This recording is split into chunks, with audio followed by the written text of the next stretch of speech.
don't think I've ever seen such waters in my entire life. You cannot stop thinking, oh, if I was here in my kayak, all the bones of my body would break. You're small when you're out there. You're probably thinking, what is she doing here? Actually, this is exactly what I came here for.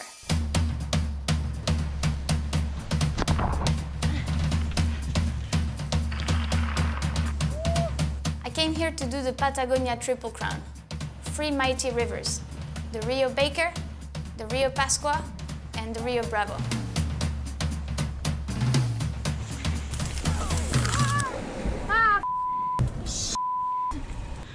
Why am I doing this? I've heard about those rivers for so many years, and I've always been attracted to Patagonia, maybe because it's so far from everything else. Thankfully, I'm not alone in this. First, Eric Boomer. We call him Boomer. When no one else sees the line, he can see it.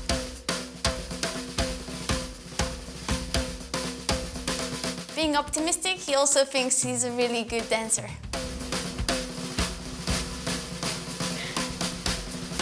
And there's Ben.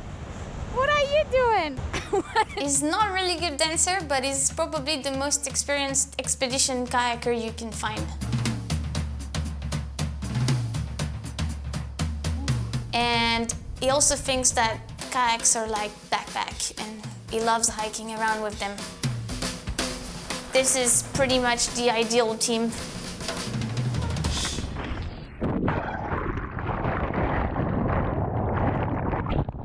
We work well together, and we always have each other's back.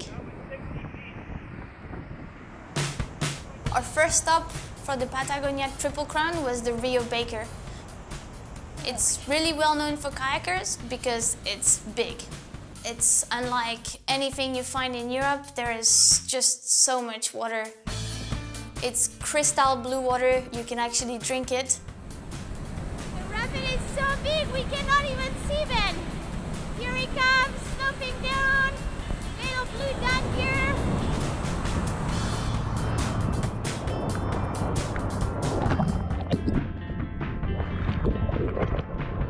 Big water on the Baker means about 800 tons of water per second.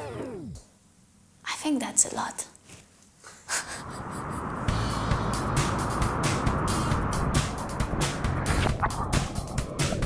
Sometimes you flip and you just roll back up and you have a big smile on your face.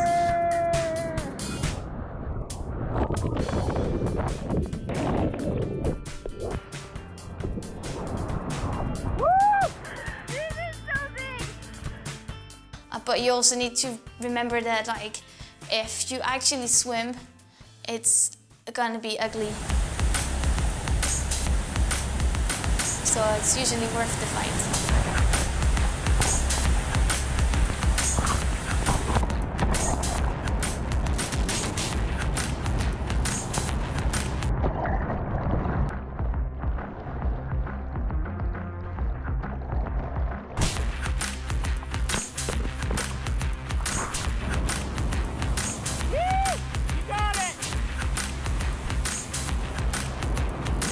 In there for a while, I was like, damn, I would have swam like right off the bat.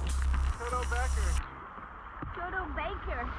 So we had our eyes on 3 main rivers, but since we had 6 weeks in front of us, we also decided to stop and explore as many other rivers as we could. Kayaking in Patagonia is quite challenging. You never really know what you're gonna find, so you kind of have to expect everything and be prepared.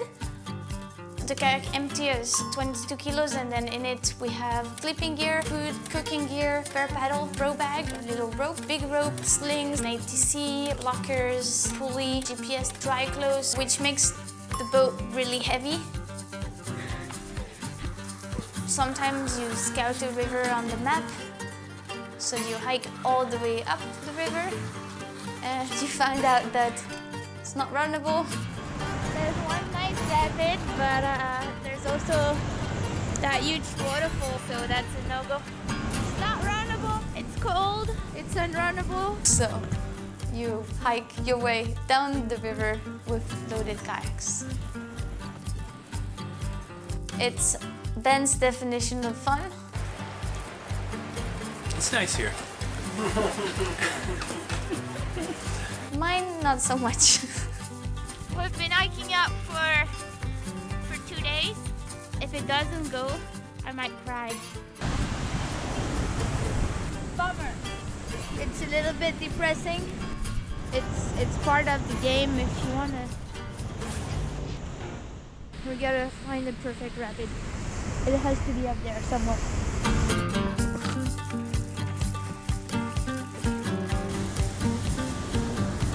Please splash, there we go.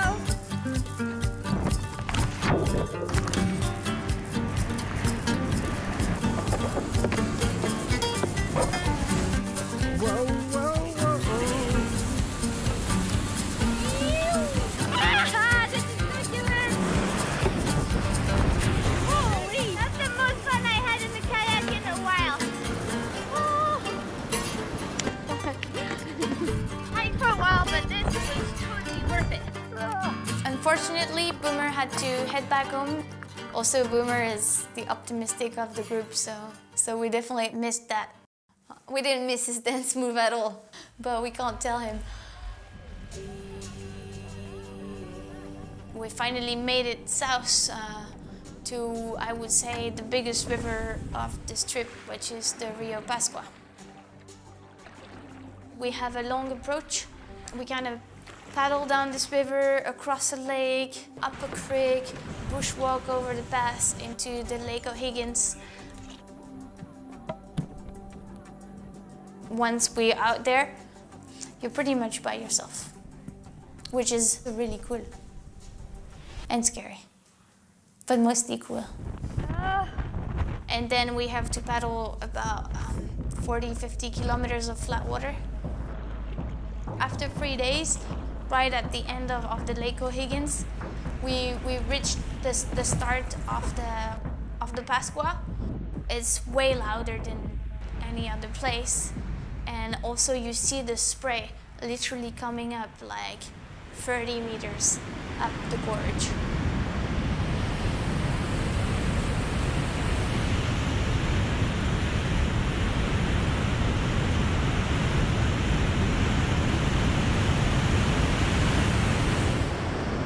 You cannot stop thinking, oh, if I was here in my kayak, I would just probably get destroyed and all the bones of my body would break. Yeah, I mean, you feel small. You're small when you're out there. And then you paddle across another lake and you reach another one of those monster rapids, and you paddle a little bit more and you reach another one of them, and there's 3 portages pretty much back to back.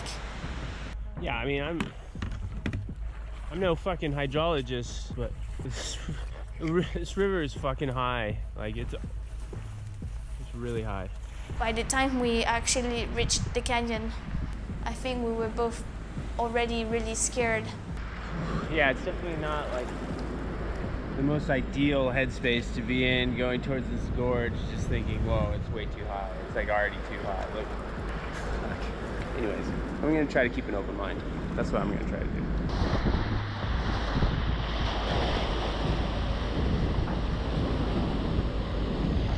Well, we got given 2 main info.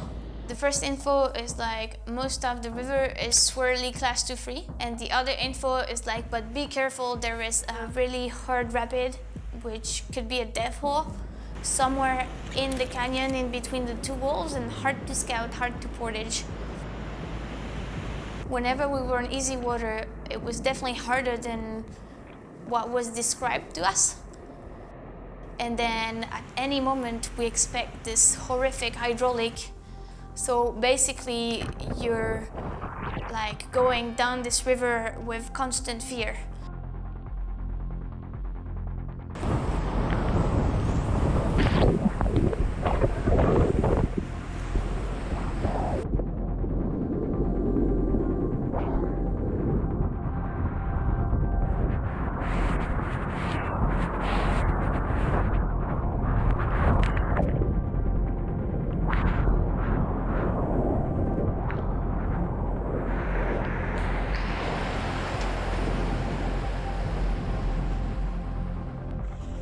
Day 5 on the Rio Pascua.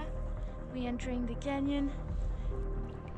Hopefully it will be good, but it should be pretty full on.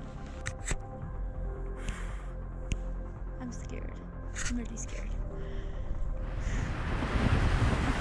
The river is unlike anything else that I've paddled before, like, because there is so much water in between those walls that the whole river goes like up and down.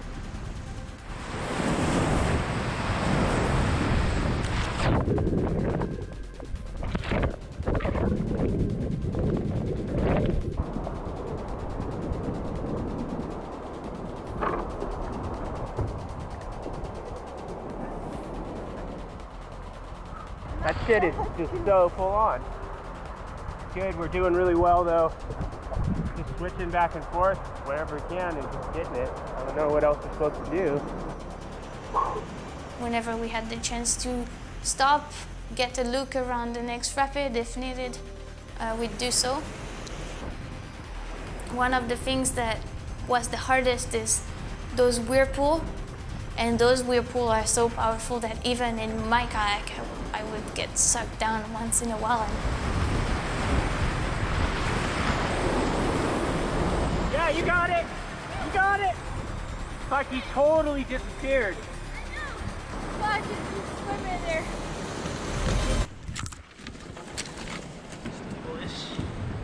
At this point, we've portaged the last notch.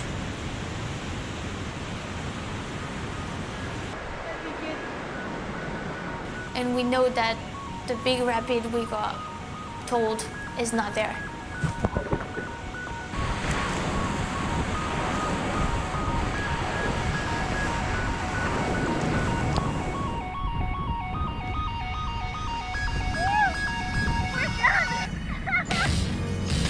I've never been so up in my life that a river is over.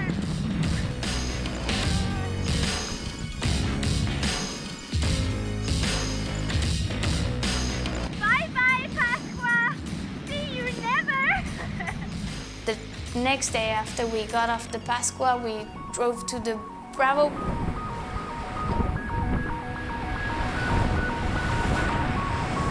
And it was just so nice not to be scared.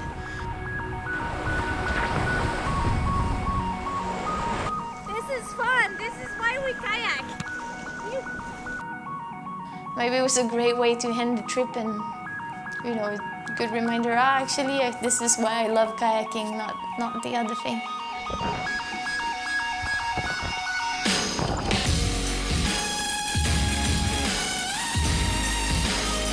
It's the greatest thing about exploration kayaking is that sometimes you don't find the good kayaking, but it's still a beautiful adventure.